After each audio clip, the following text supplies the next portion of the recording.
Welcome in Tuesday edition, Blue Sky Live here with you today. Neal, McCready, Chase Parham, as we discuss Lane Kiffin's comments, some other stuff going on around the SEC, and probably a little NFL before the show is over today.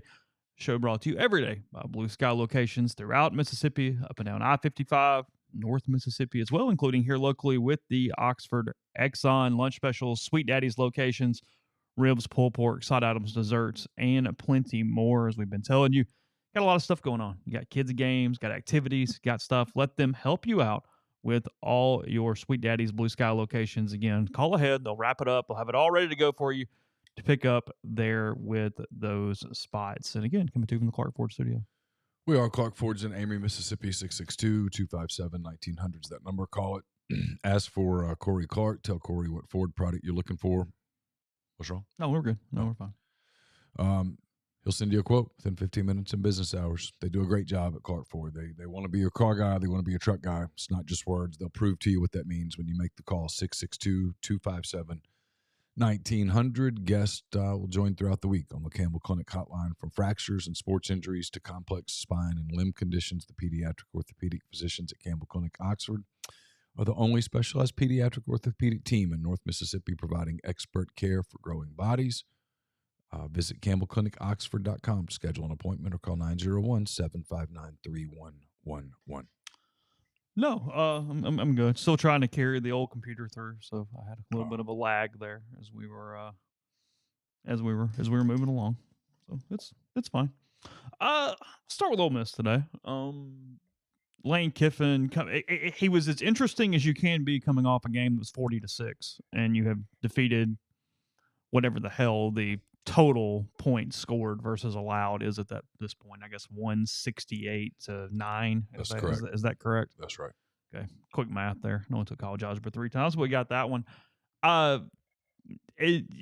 get into plenty of it. He was pissed off at Wake Forest yesterday, very much so. Gave an enlightening answer on Ulysses Bentley. I thought yesterday. I thought that was more than he had to say, more than he typically would say, because he was speaking to Ulysses through the media yesterday. Yes.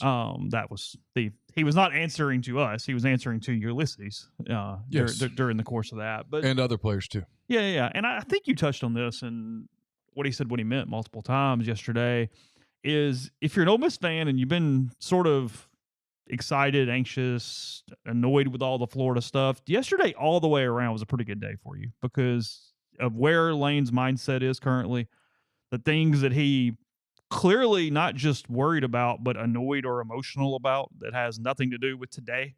Mm-hmm. Or if he's even going, hey, whatever, it doesn't really matter down the road and all those kind of things. There was a big picture element to Lane yesterday in a couple different facets that I thought were pretty interesting, including especially there at the end, the Wake Forest thing. We spent a ton of time on it yesterday, so I don't want to belabor it over and over and over again today. But I guess your two questions were relevant to the conversation because he kept going and kept going and kept going, and that was definitely his lightning rod for the day. Was this Wake Forest thing? He was waiting for someone to ask it. I did not know that, but it was true. I'm not very good at my job anymore. It is the one thing that I'm still fairly decent at, is sort of having a read with the people that I cover. And he was waiting for someone to ask a big picture question because he had a lot to talk about there. It's one of the reasons, looking back, I'm surprised that we got as much as we got about Bentley. But I think it shows you that when you're, not to get away from your topic, you're good. Back to it shows you that when you accumulate this much talent on a roster, there are only so many snaps. And guys are going to get unhappy. Not everybody 24/7 is team. It just life doesn't work like that. Everyone is inherently selfish to some degree. Everyone. And that includes football players. Guys that played a whole bunch at other places want to play a whole bunch here. That is a basic thing. Yeah. To get to this point, you have to be playing in the SEC. You had to be pretty good in middle school and high school, as a rule. I mean that seriously. I don't mean that like in a flippant manner. or wherever you came from in the portal. Yes. So you were a good football player. You've been good. You've been one of the best players on your team. And suddenly, hey, you're a role player is not an easy thing to accept. It's why NBA teams pay role players a lot of money. It's because not only can they fill a role, but that they fill that role without completely ripping the chemistry of the team apart. And so there was a lot to that answer, but it's magnified with a guy that was the clear second back last year and had all the preseason buzz to be the dude that was at least going to get the most carries. Yeah. To replace Quinshon Judkins, and then when that doesn't happen, sure, it throws a big magnifying glass on and for him to admit that right now Ulysses Bentley is a third team running back. That was a powerful statement because he said that directly. He said it directly. Yes.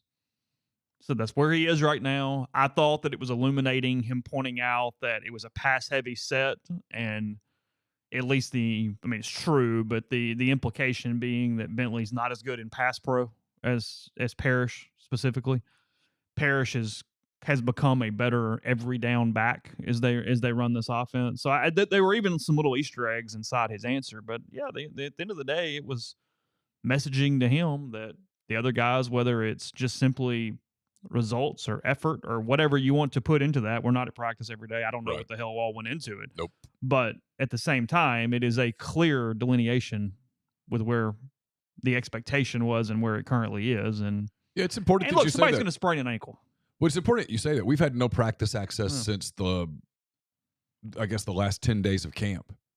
No, we don't get the Tuesday little even roll call viewing period that we got in previous years. It's obvious. Like I saw this morning where Matt Moscona is saying there's some disconnect at LSU with this is a part of portal management, is that you are always holding these things together with some string and duct tape, even in programs that are winning big and that are ranked 5th nationally. Make no mistake about it. Mm-hmm. This is not some seamless kumbaya journey through the fall. You just have different problems. You still got problems. Well, yeah. Frankly, you got the same problems, just higher class versions of them. But yeah, but you're holding it all together. It's tenuous. Just is. Pretty obvious. Some of his comments yesterday, I thought, were very indicative of that. You talk to coaches around the country, they'll tell you the same thing. It's incredibly fragile. It's got to be mentally and emotionally exhausting in a lot of ways. You getting paid a lot of money, but sure. Even he admitted that it's managing hard. It's hard. You look on the sideline and you got guys. Mason Brooks came to Ole Miss thinking he would be the starting right tackle. He could have gone to a lot of other places. A lot of them, like 30, literally. Yeah. And he didn't play, and it was demoralizing. And Mason's a great dude. A great dude. Phenomenal person. And I do think it was draining on people inside the program to see him every day knowing that damage was being done to his professional stock. I thought it was an interesting add-on because it's true, but we don't necessarily think about it as he goes, at least you're winning. Because it takes that element out of the angst and out of the frustration and whatnot. And sure, Parrish has gone for over 100 couple of games in a row. And I know we're not specifically talking about Bentley, but in that scenario, he's producing. It's not where, hey, he gets stuff and he has 12 carries for 22 yards. And the guy goes, well, hell, I could have done that. And now I've got an extra level of pissed. Well, I'll give you an example. Completely different on a personal level. I remember when Campbell was playing middle school basketball. And suddenly she and others were benched to the point that they didn't play at all. Mm-hmm. And the fact that they were also on top of that getting skull drugged every time they played, it was like, why are you not playing other people and letting them develop? Had they been winning and dominating, not that they were going for the middle school championship of the world, but yeah. I realize this is not apples to oranges at all, apples to apples at all. It's not even apples to oranges. It's like apples to some vegetable papaya somewhere, maybe broccoli or something. But yeah, when you're winning, at least you can go, hey, look, we're making decisions that lead to wins. In this case, dominating wins. Because if they weren't winning, Bentley could be over there going, shit, you're not winning because you're not playing me. And the other guys would be like, and me and me and me. And before you know it, and that happens around the country because people do lose games. It's one of the reasons I thought their schedule was so valuable. Getting these preseason type games is because you let guys sort of get into the season and you don't run as much of the risk of having that early loss or that early adversity in some ways. It pisses off all the portal people and the guys that don't have the buy-in that the people that have been there 3-4 years have or whatever it looks like, because that's just the reality of it. And it's probably going to be the case next year as well with that situation as they're going to have 4 non-conferences, I would assume, in a row next year as well. I chuckled when he pointed out, and he knew the exact number of snaps Key Lawrence had taken on special teams yesterday. He's like, oh, he's playing on special teams. I mean, it's not like he's not playing. Well, like, okay. It's probably a little insight into there's some angst there. Mm-hmm. I mean, here was a guy that played a lot of snaps at Oklahoma last year. A lot. And now he's only getting special team snaps. Yeah. Didn't get a single defensive snap. Nope. I mean, Yam Banks didn't play a whole lot last weekend. Yam Banks was an all Sun Belt player. Was one of the best players on a really pretty good team, competitive South Alabama team. Mm-hmm. I mean, if you don't think egos are bruised, you're out of your freaking mind. I mean, again, it's just, I'm not trying to like pour cold water on it, but I think there's a segment probably of fans that think it's just, what does Tyler always say? Peace, love, and unicorns or something like that. I mean, and it's not. It's not. And then you have family members, people around these people that are agents in this world, agents, there's whatever word you want to use for it. Mm-hmm. Basically, they're agents who are upset too. I mean, they did a lot. You need a staff full of people. The truth is, you need the Tom Lukes of the world inside your program because those are the people that go and the good guys, soothe, good cop. Yeah. It's gonna be all right. It's gonna be okay. He's the one that guy can curse coaches too. Yeah. I hate this guy, and he absorbs it. Yeah, I get it. That way it doesn't happen in a meeting room. Mm-hmm. You need those people. They're invaluable. Then he also pointed out yesterday that Jaquan Scott, first week back practicing, he admitted that yesterday. He's coming off that injury that cost him the first couple games of the season, and that simply because he had played a more guard than center during his career, that's where they put him because he was more comfortable as he was returning. I still expect him to play center as the season goes on. For sure. That was a week where you could let him get in and get acclimated a little bit, and then you move on with your day. So that does not surprise me in the slightest. But for Kiffin, he was pretty revealing yesterday. He answered things with more, I guess, thoroughness and straightforwardness than sometimes in the season he does with some of these minutia questions. But I guess I'll ask it this way: the Wake Forest thing. So again, it was your 2 questions. It was simply, where are you at with replacing them? What does that look like for next season? And then a follow-up about week 0 games, or if anything would be an option in that regard. And he basically says what they did was inappropriate. I'm not going to read it verbatim. You can go find it on the site. But he says inappropriate, says you just don't do that. It went against the unwritten rule. And then on the follow-up was even more fascinating. He goes directly at John Curry, the Wake Forest athletics director, so far as to say their plan was to partly disrupt their week by doing it during the course of game week. There was a lot of buzz sort of during the game that Kiffin seemed to be lingering with some of the stuff and making Wake sit in it. I think now it's probably accurate is that is playing out. I would not rule that out. And I think Lane was frustrated that they didn't score 60 points. That's what I'm saying. I think he wanted to beat the ever-living out of them. Well, I mean, he is the leader of the team. And Ole Miss, and this is a good way for you guys because it had a certain Saban-type mentality of you're focused on the errors, you're focused on the mistakes. Like, I know we did it, but it wasn't crisp. We got to be better. And Lane's right. I mean, mentioning going into Monday, he goes, typically, a lot of time in the history of 34-point win against an ACC team on the road. You're not trying to pick that thing apart with a fine-tooth comb. You're just taking it. More than fair. And it's changed a lot in that way. But I think a lot of that does come from Lane, is that they probably sensed, hey, he's trying to push this a little bit here from the standpoint. You don't hear head coaches mention other athletics directors very often. It was honest and frankly a little jarring as he kept talking. I went, wow, he's really pissed about this. I think the whole department is. Yeah. And I said this on the board. I mean, I still probably won't be super popular, but I still think two things can be true at once. It can be totally bullshit from one perspective, and from the other, you can go, but I still get it. And I still get it. I mean, I wonder if it's going to harm Wake any in future scheduling. Well, If we get good, you're just going to decide not to play us? It'll change their contracts. Yeah. For sure. For sure.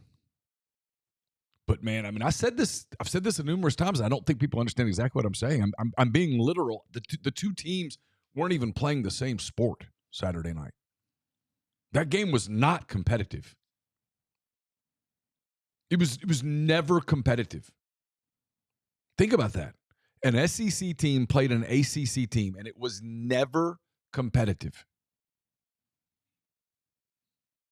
I mean, sort of meetings around the place. I mean, around the ACC, people should be going, okay, no, wait a minute. Wake just played a 1-point game against Virginia.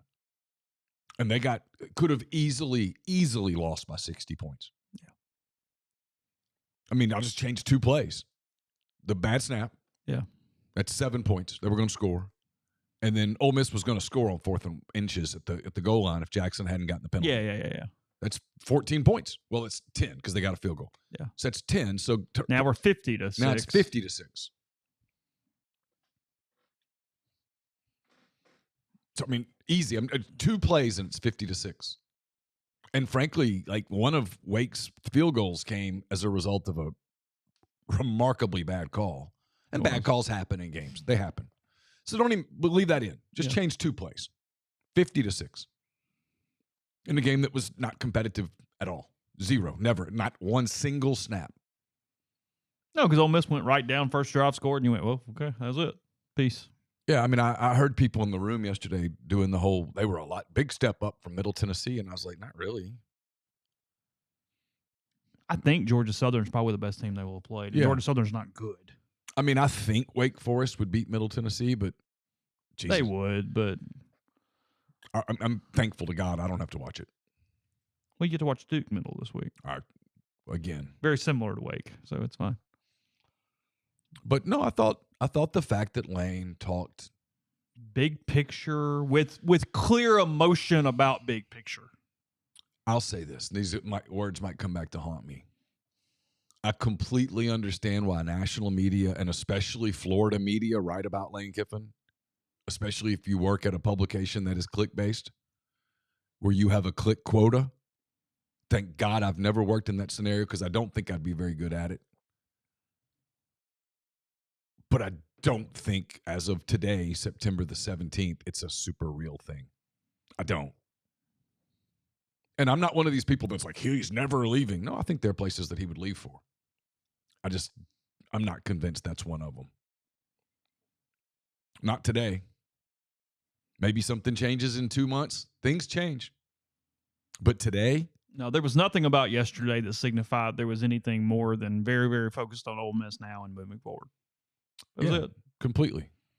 I think you can go back to 2022. And look, Chris, I'm going to be careful how I do this because I have a lot of respect for Chris Lowe, and I like him a lot, and I consider him a friend. Chris didn't write some of the things that he wrote a couple of weeks ago. He didn't have Lane's approval. Don't get me wrong. He didn't go, hey, Lane, here's the rough draft. Give it an edit. No, it didn't happen. But Chris didn't write some of those things without talking to some other people and making sure that he was right. He's a very conscientious journalist. Doesn't mean he gets everything right, because I know people are going to throw something out that he got wrong. He's been in journalism a long time. If you write enough, you will get something wrong. But the effort to be accurate is there from him. And he's a consummate pro at what he does. And so for him to write some of what he wrote about Lane and the Auburn job 2 years ago, the shift to where he is today. Yeah. I thought it was significant. It was one of the reasons I got Chris on the podcast a couple of weeks ago. Because there was no reason to say Knox is moving if there's like, you know what I mean? Like there was add-ins like that were only used for purposes or just talking. But you know what I mean? You could easily avoid that out and leave a less strong, hey, this is about next, anything Right. beyond right now. Yeah. No, I mean, he very clearly is engaged in the conversations about what they do with the schedule. And the fact that he is It's good. probably a good sign. It doesn't not a concrete thing. I mean,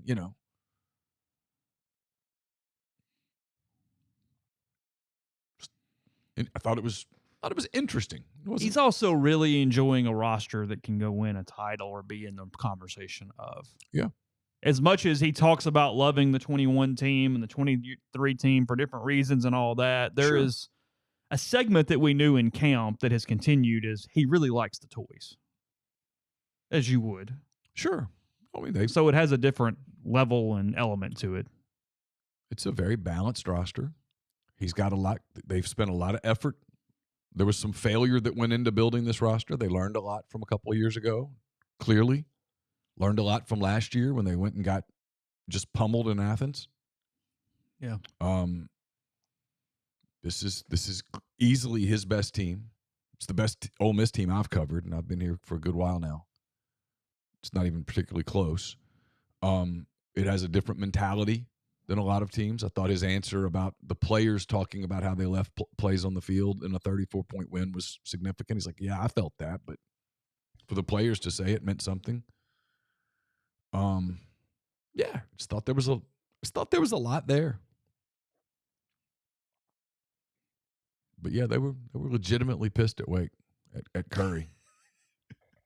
Curry's had an interesting run, hasn't he? He had all the Shiano stuff and the Tennessee thing when he was there, and then this and a couple things on that. I don't sense any pissed off at Clawson, which tells me that that Wake's decision went above Clawson. And Clawson was kind of trying to.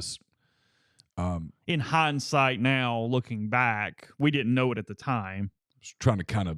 He probably got mad at his radio guy and went, "Why are you asking?" Kind of oiled it a little bit last week. Yeah. Yeah. Why are you even bringing that up? So because that's interesting there. We'll get to that in a second. First, Johnston Hill Creamery, johnstonhillcreamery.com. Tailgate packages, Georgia Southern this weekend. A lot of home games left on the schedule. Whether you're feeding a small group, 10, 20, all the way up to 40, they can take care of you. They've got their great dips. They got their jellies. They got the specialty trays. Those go with the artisanal cheese trays, the grazing trays, the charcuterie, which is my favorite, the sandwich trays, fruit, crudité, trying to be a little healthier, house crackers, assorted cookies, desserts, and plenty more. They make it easy on you. You can pick up Friday or Saturday from Chicory Market. That's where they're located now, is inside Chicory in Oxford. So give them a call or go to the website. You can order right there on the website. Don't even have to talk to anybody. So again, no matter how many you're feeding or what you're doing, tailgating around the Grove or other catering options, that's johnstonhillcreamery.com for all orders. Let's see. I'm sorry. We're brought to you by Comer Heating and Air, Southern Air Conditioning and Heating, different names, same great people, products, and services. If you live in Oxford, Batesville, Tupelo, or the surrounding area, call Comer 662-801-1777. If you live in Hernando, Memphis, South Haven, or the surrounding area, call Southern 662-429-4429. We're brought to you by Window Hero, window cleaning, pressure washing, gutter cleaning, gutter guards, everything in between. Window Hero has the experience, equipment, and expertise to make your property look and feel brand new. Leaves are starting to fall. Want to get ahead, or if you're behind on getting your gutters clean, getting your gutter guards in place, get in touch with the people at Window Hero throughout North Mississippi. Roby and Susan Allen, dedicated to helping Oxford and all of North Mississippi with their windows, gutters, and everything in between. 662-510-7077 or windowhero.com. The score was 40-6, so Ole Miss scored 40 points. So you get 40% off your Dead Soxy purchase throughout the week at deadsoxy.com. The best socks you'll put on your feet. They had the score sale again from last week. Ole Miss scored 40 points, so you get 40% off throughout the week till Saturday at deadsoxy.com. Had a practice report, or not practice report, just a Monday notebook up yesterday. It's brought to you by Southern Q Sauce. Talked about J.J. Pegues, Jackson Dart, Jared Ivey were honored, Jordan Watkins. So a lot there. Southern Q sauce crafted by hand in small batches to capture that tangy, sweet, smoky taste with just enough heat. The original recipe features the deep South flavors of apple cider vinegar, sweet brown sugar, tomato, and hickory. It's a blend of Tennessee, Mississippi, and the Carolinas with a sweet, smoky finish. They also have a variety of rubs for you to check out as well. Check them out for yourself at southernqsauce.com. Use the discount code REBELGROW for 15% off your order. Q Sauce also available locally at Oxford Meat Market Company, as well as Barbecue All-Stars in South Haven, Finchers in Greenwood, Martin's Market in Flora, and Gift and Art Shop in Clarksdale. Have a MPW Digital Extra for you on Thursday. Already taped some of it this week.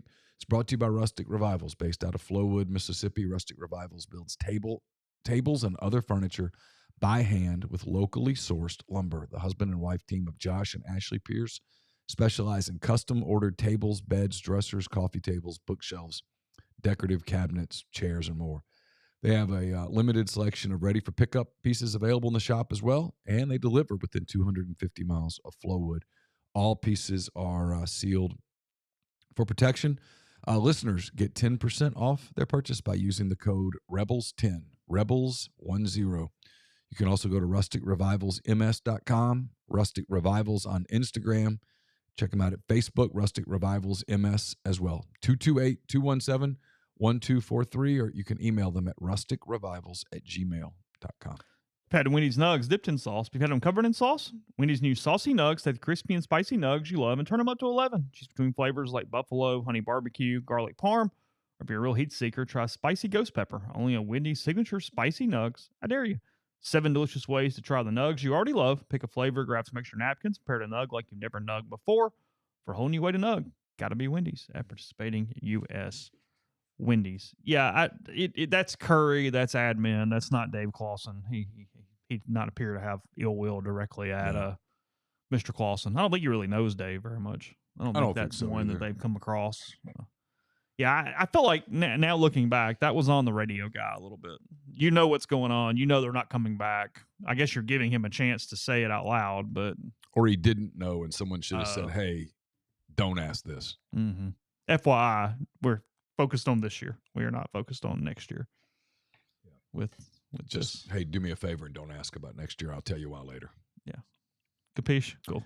Because with radio people, they're employees, they're homers by nature. They'll play along. Yeah, he was not going to out Dave Clawson there inside whatever the bar and grill pizza place was. I mean, looking back on Saturday night, I should have followed up when he said that and said, so wait a minute. You just said, but it was so freaking loud in there, and it was so crowded. It was this little bitty room. Couldn't hear. Well, you could hear, but the TV people, like, it was just so crammed. You just get to a place, you've been there. Let's get out of here. I need to go get done. Tulane was kind of like that last year. It was a weird room, and it's kind of hot. It was really hot, actually. It was getting hot. Stuffy. It was getting hot, yeah. And like the guy next to me had this thing set up, and he put the tripod like literally in my feet. I couldn't move. I was just, yeah. You love TV people. I do not love TV people. They're not my people. Me and TV people just have never really gotten along. You like Sokoloff. I do like John. Certain TV people. I like John. It might mean a lot about the guys you do like. You really like them because they're TV people. So they already start below the baseline as is and have to come up into the positive at that point. Yeah. Probably says a lot about John. I like John. Yeah. You want to go down the list more? The other ones you like? I'm trying to think. Okay. You're good. That's fine. I mean, I'm stuck on John right now. Yeah. The part that I found. I like Taylor Zarzer. That counts. Good TV guy. Yeah, that counts. I know it's gotten a lot of play, board, internet, wherever. The Yuracheck comments yesterday regarding NIL. He's trying to rally his own troops. He mentions Ole Miss in there as a comp. Says Ole Miss has 5,000 members in its collective compared to Arkansas's 1,000, and then gives the quote, "If we're going to catch up, I'll make it so easy for you. If we could get 10,000 households across the state of Arkansas to give $100 a month, it'd be a big ask. we would be in the NIL game from a football perspective. It's that simple, but we can't say the Tysons, the Waltons, hey, they'll take care of it because they're not. They're not. They're so incredibly generous and they've done so much for our program.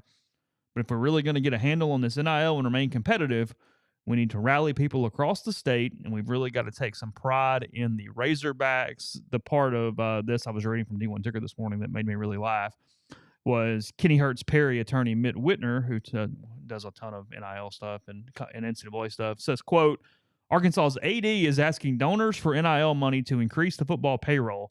At the same time, the NCAA's attorney is telling a federal judge that pay for play is prohibited.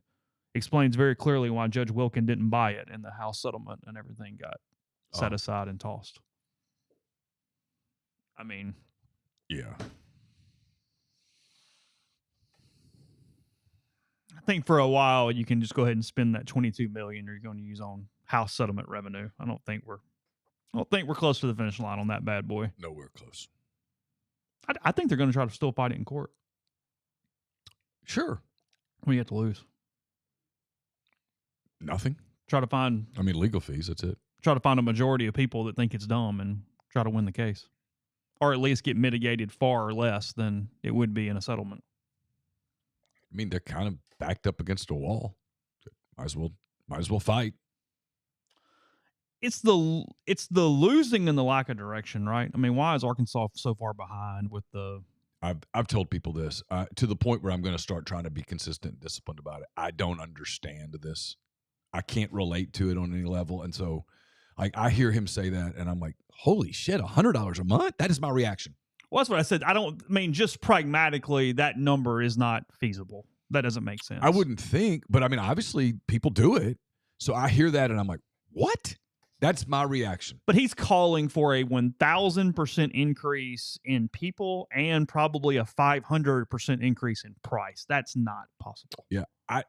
Again, I don't understand the market. I don't know enough about it. I don't know how it works. Like, I'll take his word for the numbers on Ole Miss with 5,000. Like, how many people in that 5,000 are giving $100 a month? I don't know. Yeah. I don't know. Maybe it's all of them. Because I think the lowest number is 21 a month. I think that's right. I've almost intentionally stayed out of all that because I don't. It's just not. I don't know. Maybe I'm wrong. I don't particularly view it as like part of my purview, if you will. But yeah, it felt like a huge ask. All jokes aside, I don't know anybody up there. And I guess my question was more just on the base. Doors Rule says, this is my point. I have a disconnect here. Doors Rule says $100 a month is not that crazy. I think it's insane. So it's where I need to just back out and leave it to other people who you are appealing to people's emotions. And I don't know. Like, some people are like, well, they can't get it because people don't believe in the coach. I don't know that. I don't know. If in a world where Arkansas hired Nick Saban in November, do 5,000 people give $100 a month? I don't know. I'm asking. Yeah. Yeah. Yeah. So yes. Okay. Yeah. I guess my point when I say is, I mean, it's two completely different concepts, and I'm not saying anything's right or wrong because, yeah, I'm reading the stream here. Doors, grind, it's just $100 a month, quote. Then teleport pending says $100 a month is kind of wild for medium income families. True. Yeah. Grind $100 a month from 10,000 people sounds doable in a state where there's no pro team or other college team compete with Arkansas. Well, I mean, look, and it's not just the state of Arkansas. They have, because of their border state thing, they have massive alumni bases in Texas and Houston and Nashville and St. Louis and Kansas City. I just don't know how many of those kind of people go, hey, yeah, I'll give you $100 a month. That feels like a tremendous ask to me. And I'm kind of talking about donating, period, not even necessarily $100 a month. It's a mindset thing because you have a lot of people that are very similar to what Doors and some of those are saying here is that essentially you're paying for a product to be good or not. right, wrong, or indifferent. That's Sure. at least where your mindset would be going is Sure. I am paying for some piece of this product that I really enjoy and for my discretionary time and sanity and everything to be better than if we were not doing this. Yeah. That would be where that is sitting. The other side is I don't think it's ingrained yet too with a lot of people where they go, hold on a minute, doing what? And the university's not helping. It's just on us. Like, I think that's an impasse that a lot of people can't get across at that point in their head as far as how that goes, because in a lot of ways, the prices for the players have gotten so high. I think that's created some barrier of entry for some people too, is they go, yeah, but when I do this, it means literally nothing. And they have a hard time going, hey, it's this huge group concept, not that you're individually making any difference whatsoever at that point. I mean, it's just it's sort of fascinating. Yeah, because $100 a month is $1,200 a year. Yeah. The math says that's what it is. So if you have a $600 car payment, that's 2 car payments. Mm-hmm. That's a month of mortgage for a lot of people. Mm-hmm.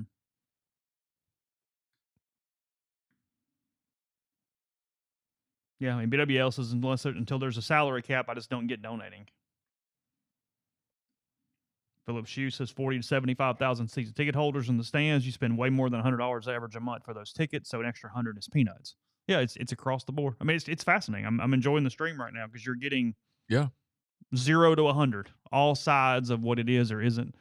And it's kind of the port where Yuracheck's in such a tight spot because part of the reason they're so bad with it right now from the average fan is that they're losing. They don't have there's no momentum. Momentum is the key in NIL, period.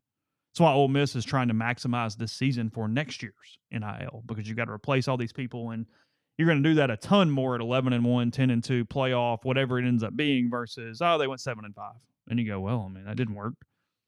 That's what I always said. There's no guarantee it's going to work. There's a guarantee it's the only way it might work. Those are two different things. Yeah. Right, wrong, or indifferent. That's where it is. So I guess I'm wondering, Yuracheck strictly. I mean, I'll say this: I've got a daughter who's an Arkansas alum, and she would hang up the phone at $100 a month. She would just laugh. No chance. I don't know. Maybe we're I don't know where Ole Miss makes all of its money. Maybe they're making the majority of their money on the $20 a month. I don't know. I don't know how that works. I don't know how many people are giving $1,000 a month. I don't know. I mean, I do think it's fascinating.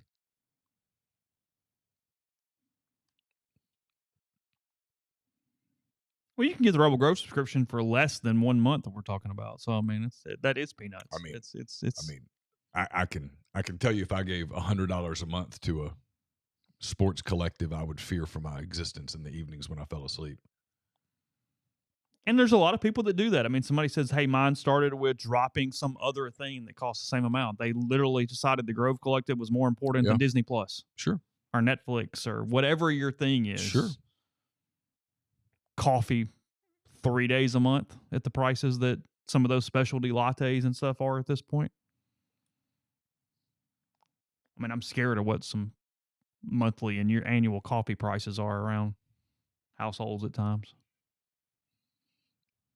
Yeah. Yeah. You have mentioned that. I have. I've paid Discover bills where I've looked at it and been like, holy shit, what are we doing?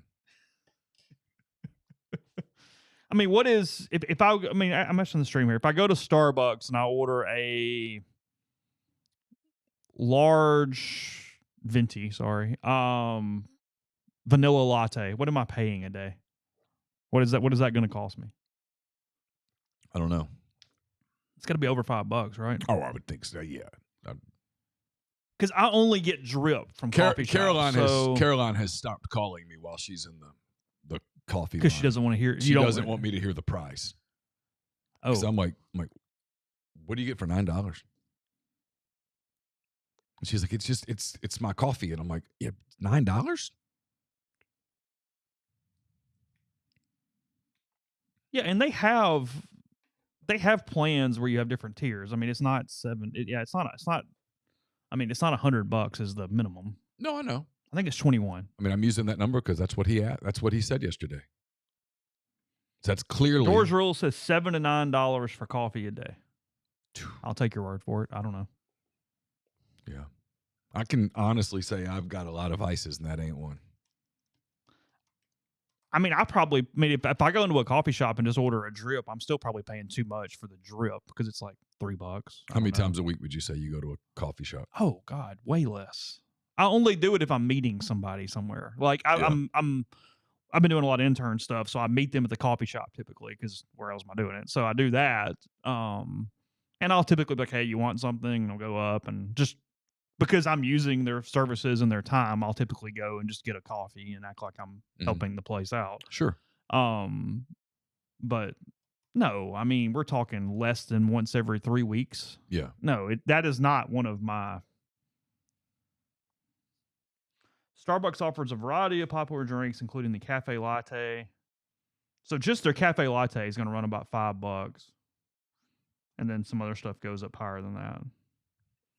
September 2024 Starbucks menu with prices.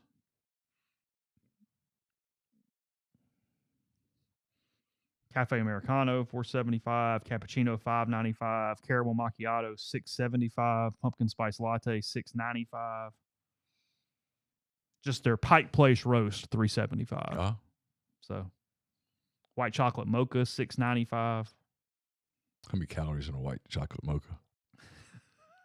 Let's find out. You want one? No. But it tastes good. It probably does. Tastes really sweet. I bet it tastes really good. White chocolate mocha, let's see, has a 16 ounce has 390 calories. I'll be honest, had I told you over or under 400, I think you would have said over, though. I would have gone over. I would have thought it was more like 500 calories. Yeah, I think you would have. One pump of white mocha at Starbucks has 60 calories. So I don't know how many pumps or whatnot we are doing at this point. A lot of grams of sugar in that puppy, I'll tell you that. Yeah, not judging. No, whatever. Not judging. And for the record, I'm not judging anybody that gives $1,000 a month to a collective. That's your money. Do what you want with it. I'm just a little surprised that I was surprised yesterday that that's what he asked for publicly. It was interesting to me. That he asked for the $100 a month. Yeah, that tells me that when they're on the phone with people, that's what they're asking.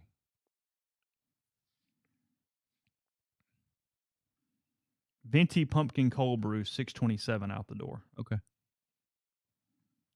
Yeah, so you're $4.50 to $7 depending on what your order is.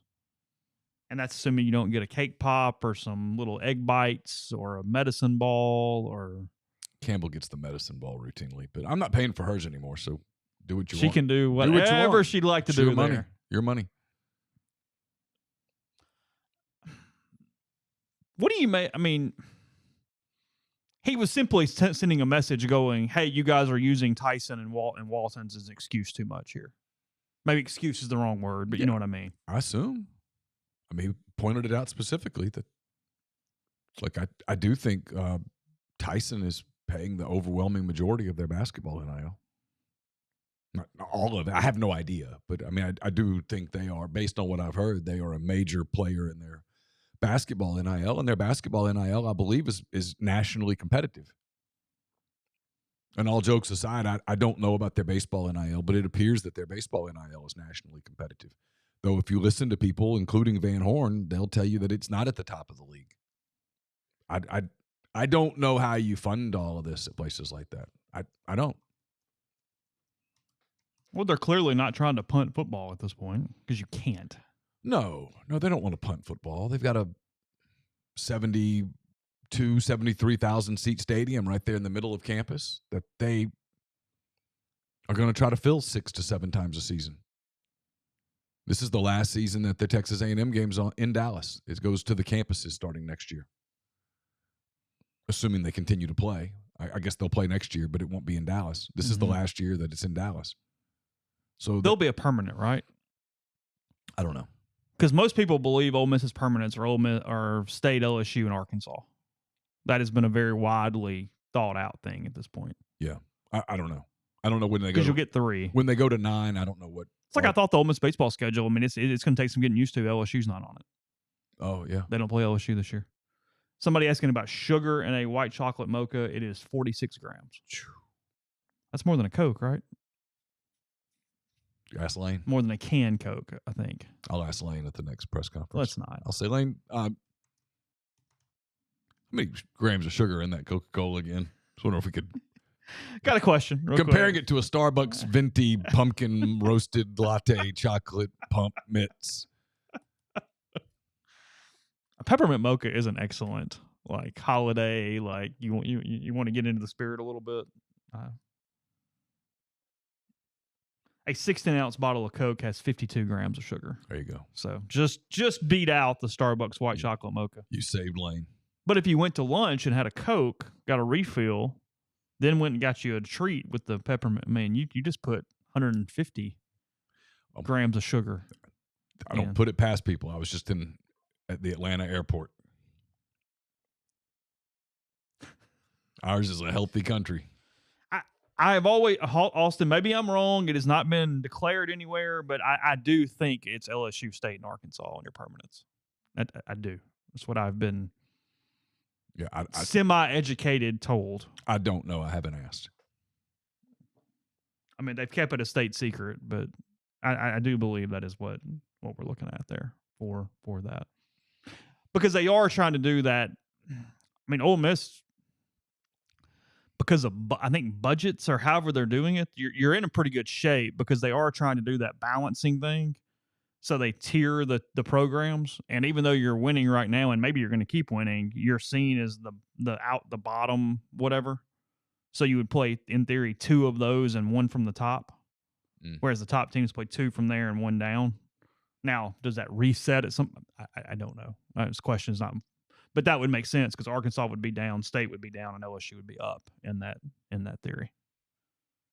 Yeah, I wonder if they revisit that in the next 12 months. Yeah, because it's not the world we're in anymore on what that looks like. Well, no, and if Missouri would be a down, but they would. Over the last couple of years, they've been an up. Which, if you're simply trying to create parity, nobody you throw anything at me. You're really harming the other down teams when Missouri and Ole Miss are down there with you because you're going, well, hell, I mean, if that's my way to get out of this thing. The TV people want parity. I know that.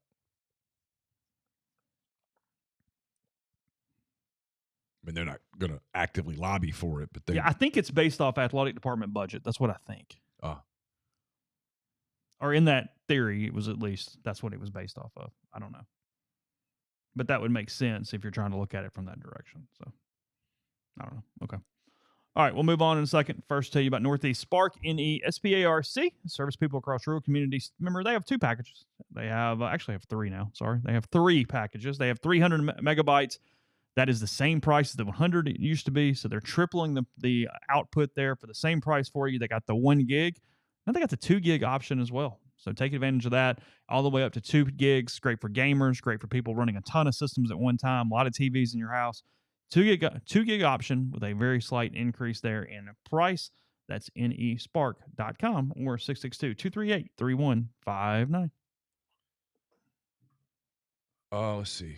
Are you retiring soon? How long should you take Social Security? What accounts should you pull from first? Are you already retired? Should you consider Roth conversions? These are just some of the questions that can only be answered with a personalized retirement income plan. Andrew Seago Wealth Management specializes in helping folks just like you come up with their retirement game plan. Whether you meet at his office in Collierville or prefer Zoom from anywhere, schedule a free discovery meeting. See what they can do for you. It's rebelsretire.com.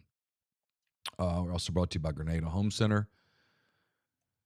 They've got paints by Pittsburgh Paints, Benjamin Moore, Farrell Calhoun, flooring of any and all types, stone countertops, whether you're looking for granite, quartz, or anything else, window treatments from plantation shutters to whatever else suits your fancy. It's Grenada Home Center, 1301 Sunset Drive, Suite H in Grenada. Give them a call at 662-226-3127. Arnett's Fine Jewelry is a 4th-generation jeweler located in the old Lamons Jewelry Building, North Lamar Avenue in Oxford. They pretty much offer everything: jewelry repair, engagement rings, wedding bands, stackable diamonds, stone bands, pearls, color stones, so much more. Great for gifts, whether you're looking for a birthday present, graduation, anniversary, Christmas presents, be holidays before you know it. Just know this, that Arnett's, they want to be your jeweler. We're brought to you by the College Corner. If you're coming up this weekend for the Georgia Southern game, stop by the College Corner right there off Sisk Avenue in the Oxford Commons. More than 4,000 square feet of the best Rebel gear. Plenty of parking available. Their staff's going to have you in and out, ready for the Grove in no time at all. CollegeCornerstore.com, also 2 locations in the Jackson area. We're also brought to you by Wonderbird Spirits. I talked to Rob Forster yesterday. He'll be, you'll see that podcast or listen to that podcast here later this week. He's part of Wonderbird, located at Old Taylor Road between Oxford and Taylor, just minutes from the square. Bottom line is this: if you're looking for a place for private parties, they can accommodate you, various sizes. They offer a tasting room, grounds, bathrooms, catering room on site as part of their packages. They offer a whole lot. Check them out at wonderbirdspirits.com, Instagram at wonderbirdspirits. You can also email them at info@wonderbirdspirits.com. Call Argent Welts 401k Advisory Services team today. They'll conduct a complimentary, no-obligation benchmarking and analysis of your current 401k plan. Mention that you heard about Argent Wealth on BlueSky Live. You get 10% off your first year's fees. And we're brought to you by John Edwards, Regency Travel Incorporated in Memphis. If you're looking to plan a trip that you want to create a lifetime of unique memories, John can help. Just give him some budget. Give him a budget. Give him some parameters. He'll give you options that you're probably not going to find on your own. And no, you don't have to live in or near Memphis to take advantage of his services. 901-494-3387 or jedwards@regencytravel.net. Podcast also brought to you by the Citizens Bank. You're not just an account number, you're a valued member of the community. You find yourself in the market for a loan, whether for a new car, mortgage, business, or checking or savings account. Here to help you achieve your financial goals. Stop by and visit today, 902 Sisk Avenue, Suite E in Oxford. Discuss your options with their experienced bankers. Value your unique financial journey and makes every moment uniquely yours, especially if you're in the plan for a mortgage with Wilson now with the Citizens Bank. So stop in and see him today. And while you're there, make sure you ask about the School Spirit debit cards and how they donated them out per every transaction to the local school of your choice, Oxford, Lafayette, or Regents. That's the Citizens Bank, PHILA.com. Auburn was talking about their increase in premium options at Jordan-Hare Stadium. I didn't know, and you have a lot more familiarity with their stadium than I do, how far they had sort of fallen behind from a premium seating standpoint. They were losing revenue, weren't maximizing it. They had a big wait list, and they've done some small things to try to impact that. You know, Missouri had a big stadium thing. Vanderbilt's obviously had a big stadium thing, but it's been, you know, a lot on all sides of the coin on who wants to put into the stadium, who's just going into NIL and donations and the money and whatnot. But they did this pretty cheaply to the point that it makes a lot of sense to me. I'm reading here. So they created new premium options and modernized the food and beverage service this past offseason. They had some trials for it. They only had 5.7% of Jordan-Hare Stadium's capacity being premium seating prior to this season. The SEC average is 10.2. I'm told Ole Miss is right at 10%, so right at the average. With their premium seating, Auburn had a premium wait list of nearly 1,000 accounts. So that means more than 4,000 individual seats on the wait list, because that's typically around 4 per account, meaning they had plenty of impetus to create new premium spaces. They have 6 new permanent field level suites that sold out for the 2024 season very quickly.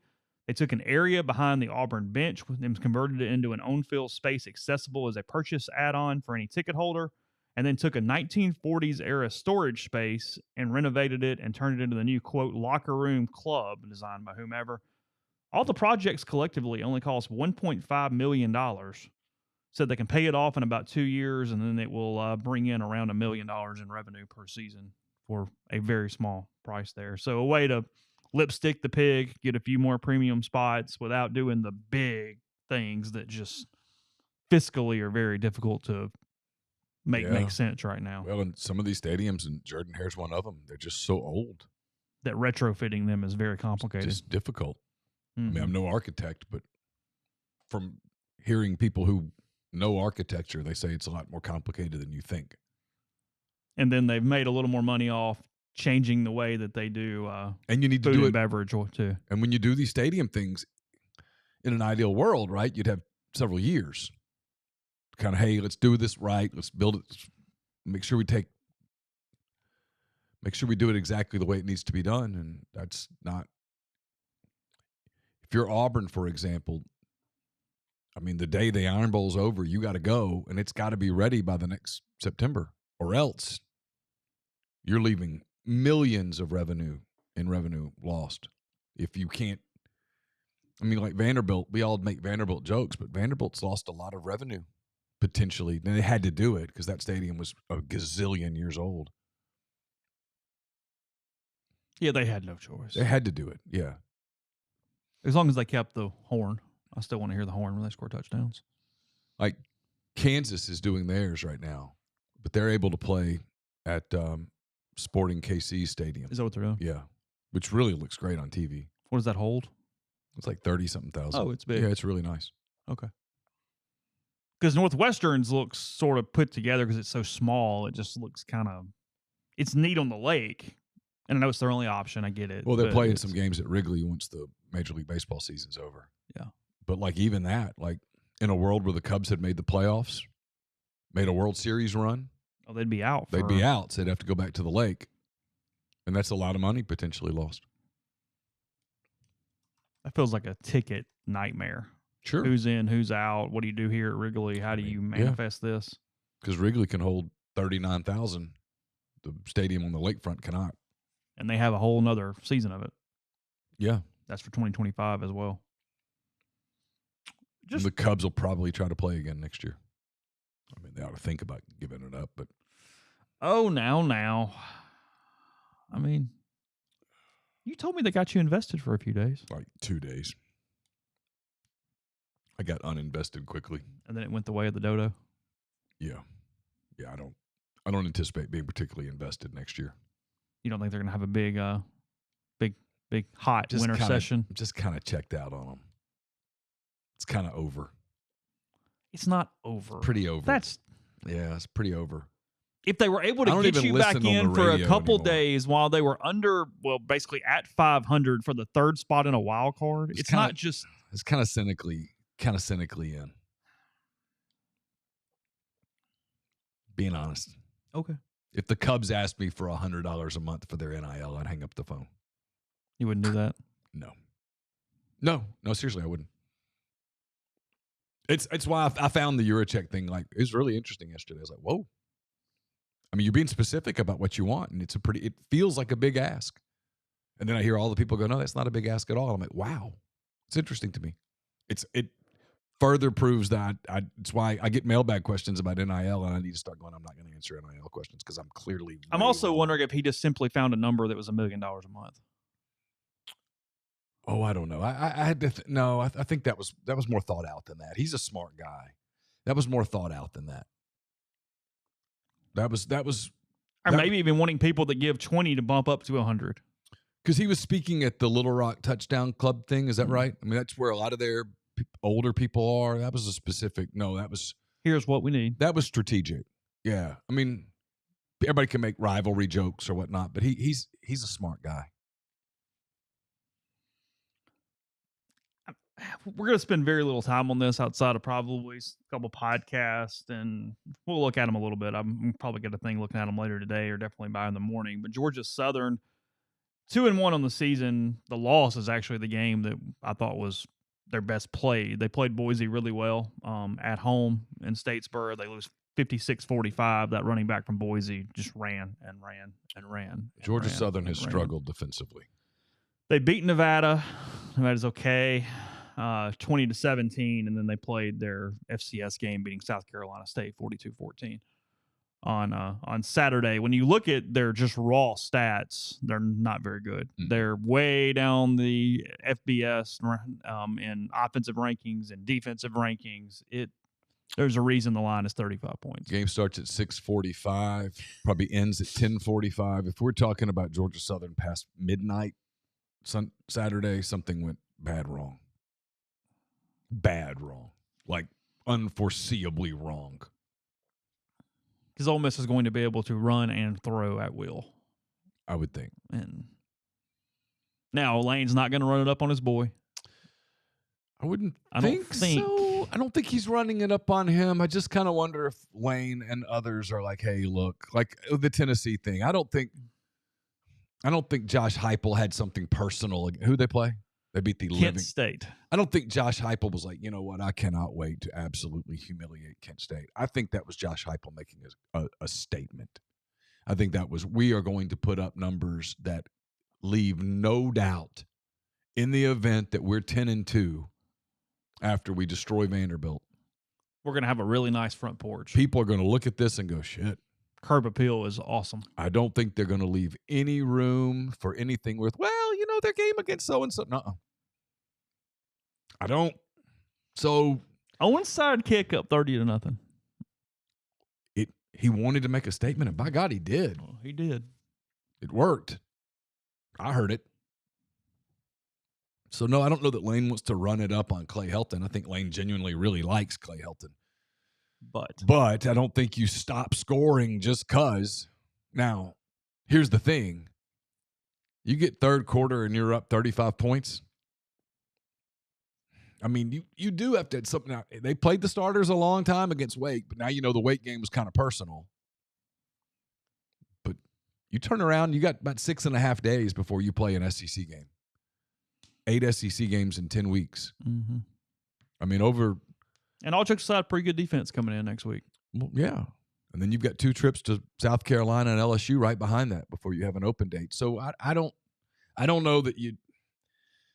I'm going to lay the points but I don't know that I'd put real money on it because I don't know, man. You're up 42-3 late third quarter. You got to think about getting starters out of the game. You do. Because it's coming. You can't get a sprained ankle late in the game because you're up 52-3.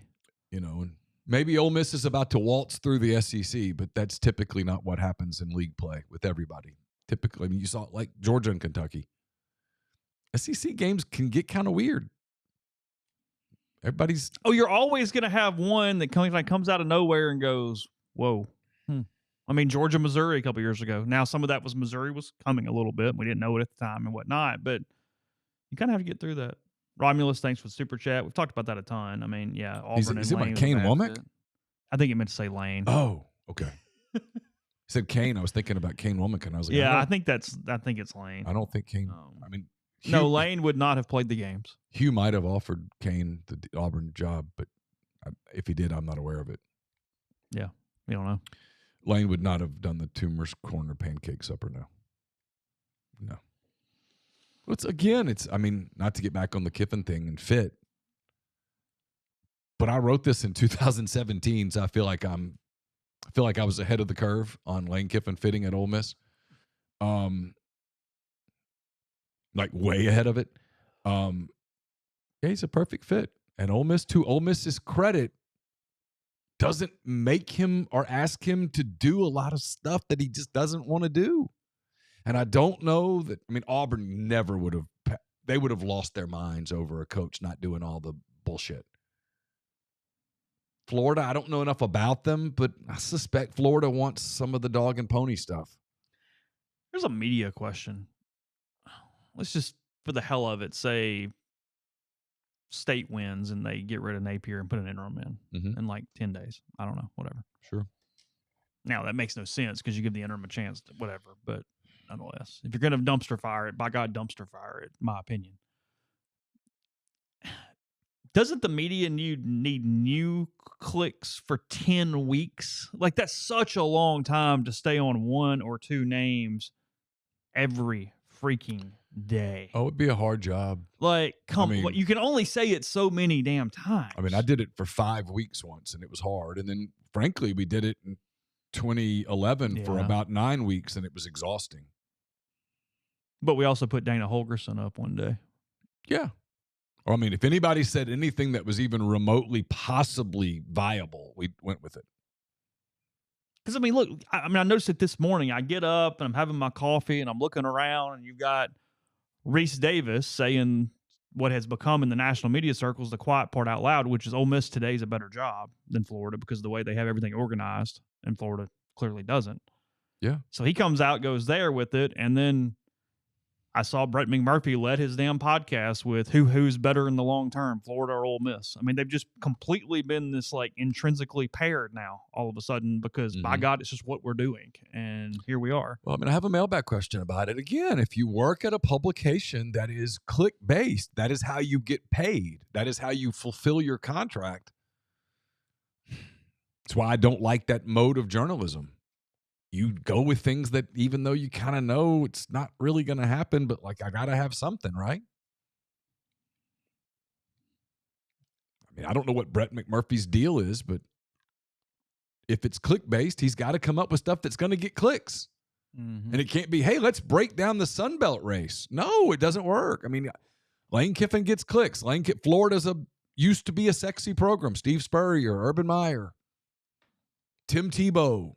I mean, they've got big names in their past. It's Florida. Woo, the swamp. And you got Kiffin. So you put that together and you're like clickety, clickety, click, right? And you meet your quota. I get it. I don't like it, but I understand it. And especially right now where the job's not open and you can continue to sort of just play the game from an entertainment standpoint. Yeah, you're just kind of, I'm just throwing this out there. I mean, I think if Florida were to lose in Starkville, it's not. Here's the thing: people do it's not tenable. It's not tenable today. Florida winning at Mississippi State doesn't change the score. Not even. If I'm Florida, I don't let Billy Napier walk away with $26 million and have the next 2 months off. I make him wallow in it. I mean, that's what I would do. I would not do some interim thing. And here's the only way I might do an interim thing at Florida. If you told me that I could do like the Spurrier thing for a month.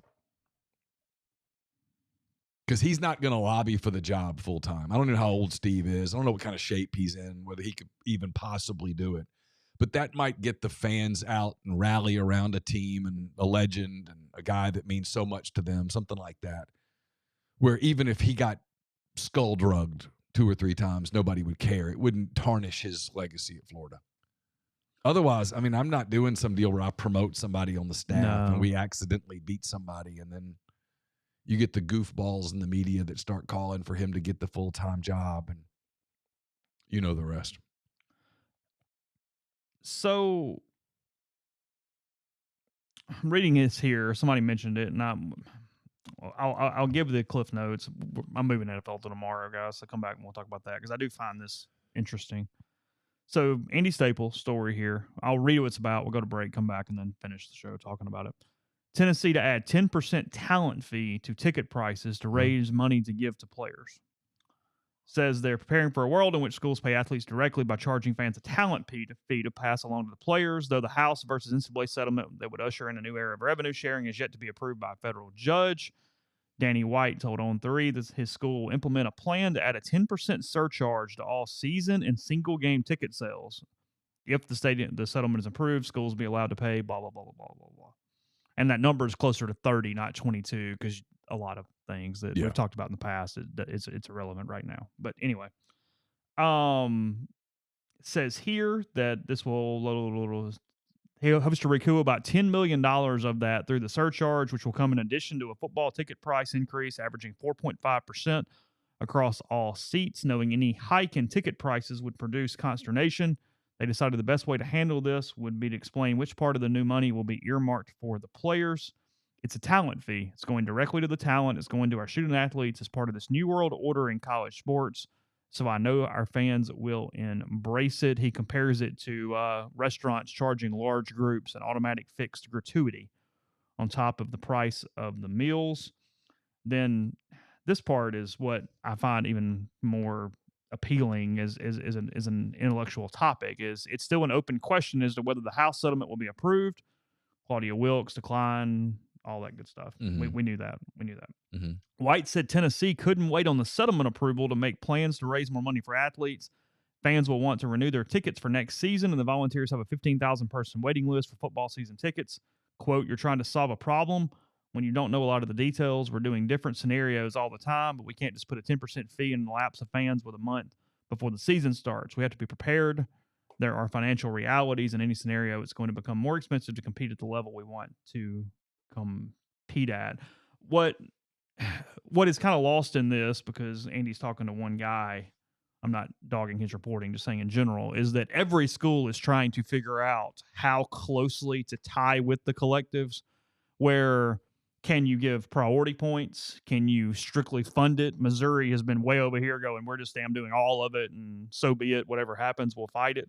Yeah. Some other schools are going, hey, we'll go halfway, but that feels whatever, because the NCAA has shown Florida State, Tennessee, like they're willing to try to pop you. So schools have to figure out where on the risk scale they want to be. I'm wondering if Tennessee is going to decide to go way over here and go, we're just going to do it anyway and let it see where it falls for next season. I mean, Danny's really good at what he does, I think. Yeah.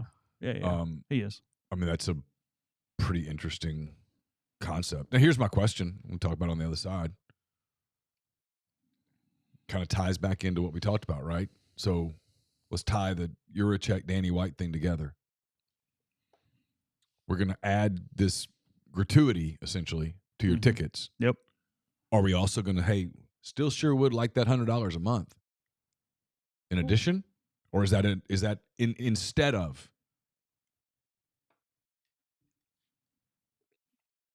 It's an addition. Hey, we're gonna add this, but we still need you to give $100 a month.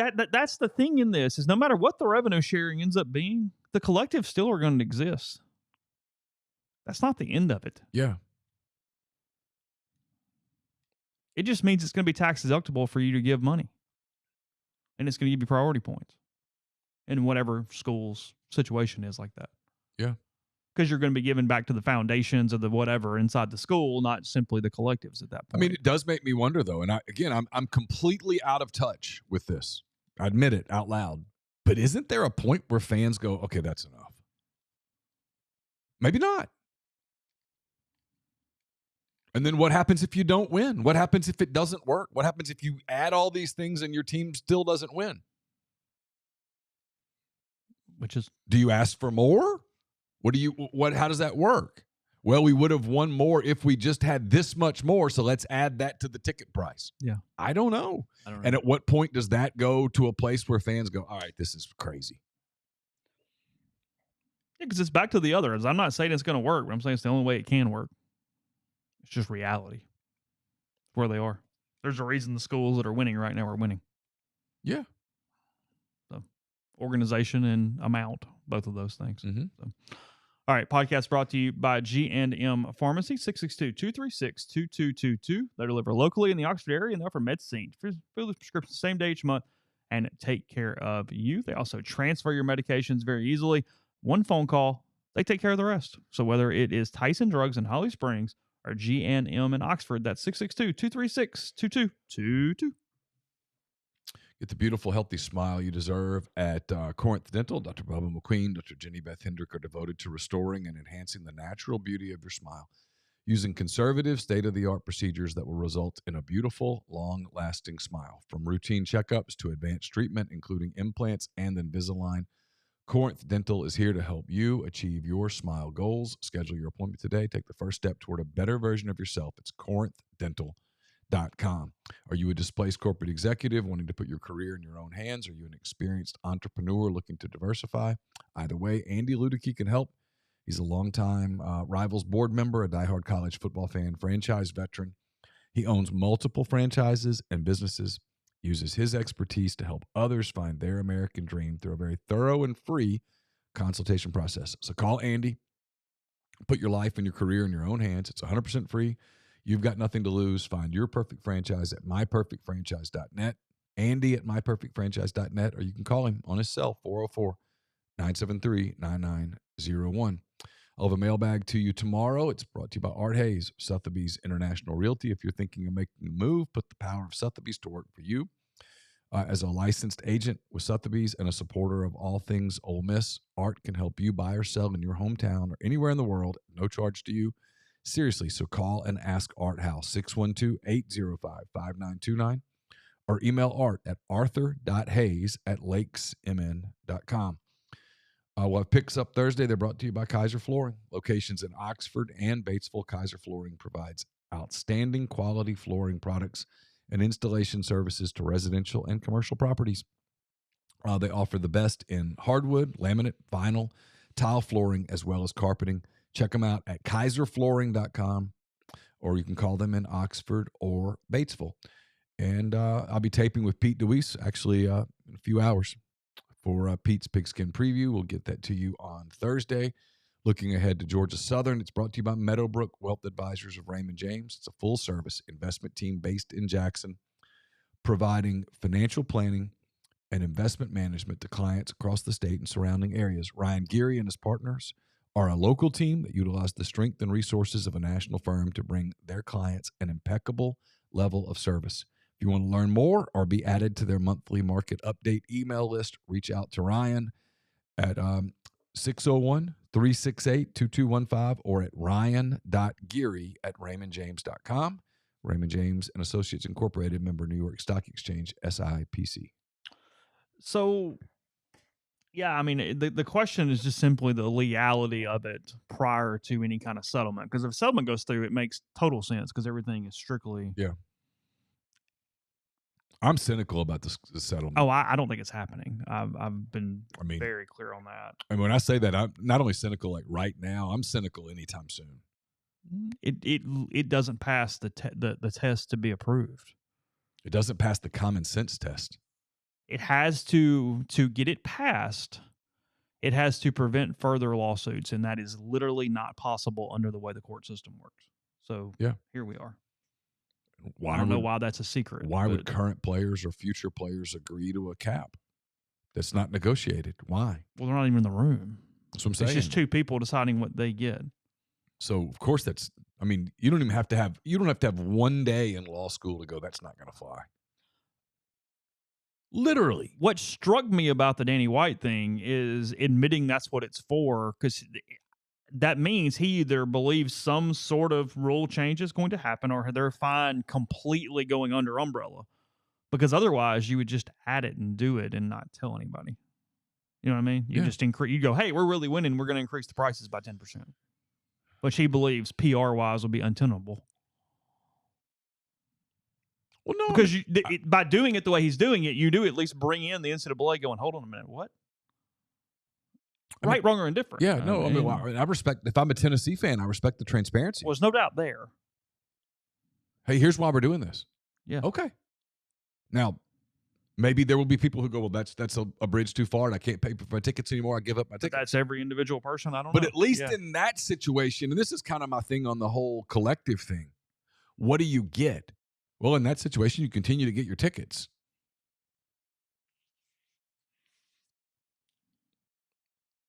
Yeah. Like if you're Hunter Yuracheck, if I'm an Arkansas fan today and he goes, I want $100 a month, what do I get for that?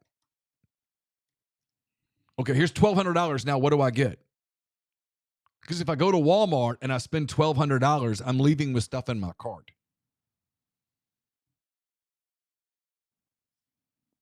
I do think there's a fundamental question there. So Danny White's going, well, you'll still get your tickets. And we'll pay good players. Yeah. But there is something that you leave with in the transaction. You get tickets on your phone, a parking pass. He's doing it single game and season. So, yeah, you're talking 10 million-ish. Yeah. Doing the quick math. So, I don't know. It's interesting to me. All of it is. It's been one of the more fascinating things I've ever covered. Right. Just completely, I'm watched from 30,000 feet, and it's fascinating.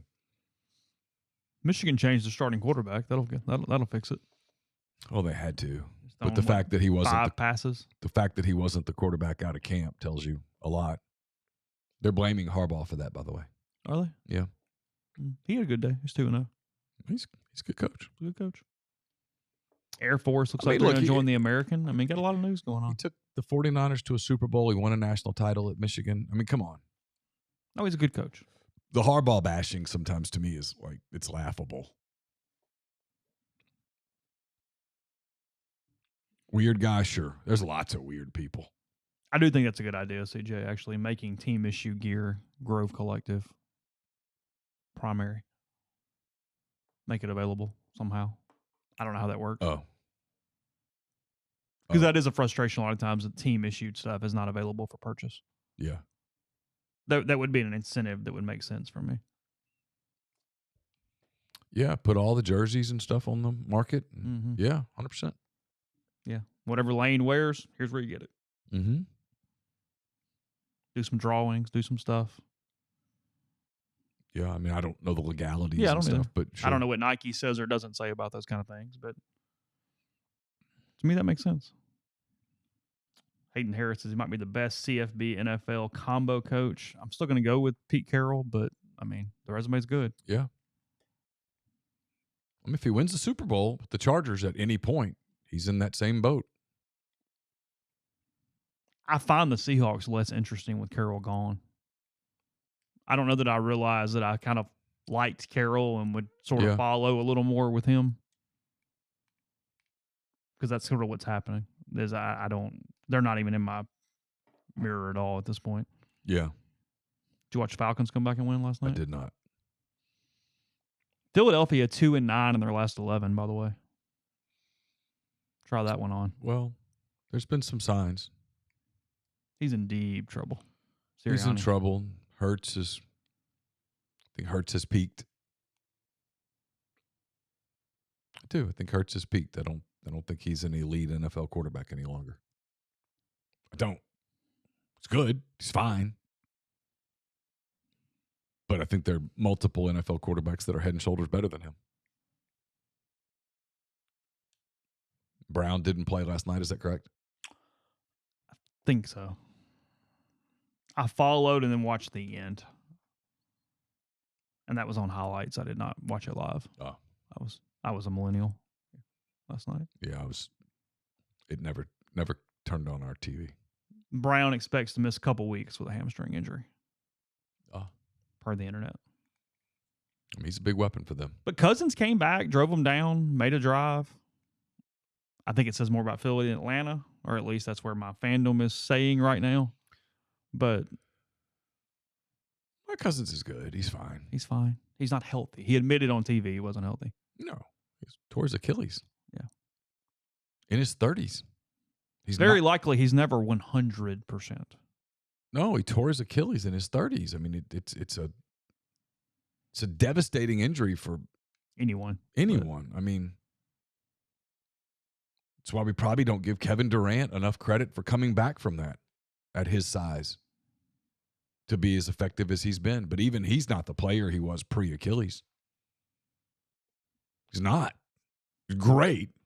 Explosiveness or what? What went? Yeah, it's just not. He's not the same guy. He's had to play differently. I mean, he's still such an elite scorer that he's still an elite player, but he's not who he was. Mm-hmm.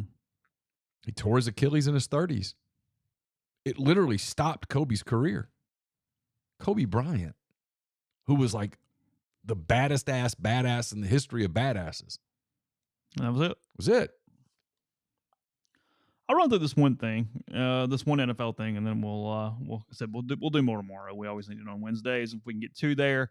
Bill Barnwell putting statistics and numbers on percentages of the percentage chance of making the postseason for those 0-2 teams. Mm-hmm. At this point, Bengals obviously number one, still 43.2% chance of the Bengals making the postseason. Yeah, they got some work to do, but they got to get healthy. They got Higgins and Chase, and Baltimore looked pretty mortal the other day. So Cleveland looks bad. Pittsburgh is good, but Pittsburgh's probably got a ceiling. So yeah, the Bengals have a shot. Ravens 40.2%. That feels high because the Raiders are working. I don't know. I don't know about that, but 40.2 for the Ravens. They're 0-2. You've got the Jags at 23.1, so big fall off now to Jacksonville. And it feels like nothing for any of these teams, is my guess. Look, either the Bengals or the Ravens are going to win that division. So one of them's going to the playoffs. Jacksonville, no. Rams 10.3%. They look bad. I mean, I know the Cardinals look really good, but the Rams look kind of equally skittish there on Sunday. They do. And wideout's hurt. It's kind of. What you see with the Cardinals is how good they are when Kyler's healthy. His problem is he can't stay healthy. Mm-hmm. Titans 10.8. No.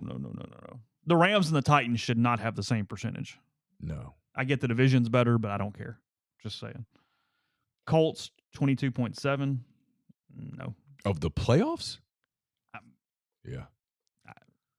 Maybe they're saying the division's bad, Well, it is bad. but the Texans are going to win it. I would think. They're okay. Yeah. They're not great. No. I mean, they scuffled the other night. They're fine. They're fine. And Richardson's not taking a team to the playoffs. Denver 4.3. No. And then you can guess number 8. Oh, sorry. So the Giants are at 8, 4.3%. And then you can guess number 9. The Carolina Panthers. The Carolina Panthers. Change your quarterbacks. Why not? It's kind of admitting out loud that, hey, What did you? hey, everybody, we're about to tank. His reasoning was at least an argument that I would buy. He basically said that Bryce Young was so bad they had an inability to analyze the rest of their offense because he wasn't even giving them a chance to look at the other players. More than fair. And what you don't know what you have. Yeah. And going into he said it's become a franchise problem because you have to be able to evaluate and scout your own team. Somewhere, who was the coach? Was it Fox? Who was the coach there when they drafted Bryce Young? Because the coach paid for it. It's Matt Rule. It was Matt Rule.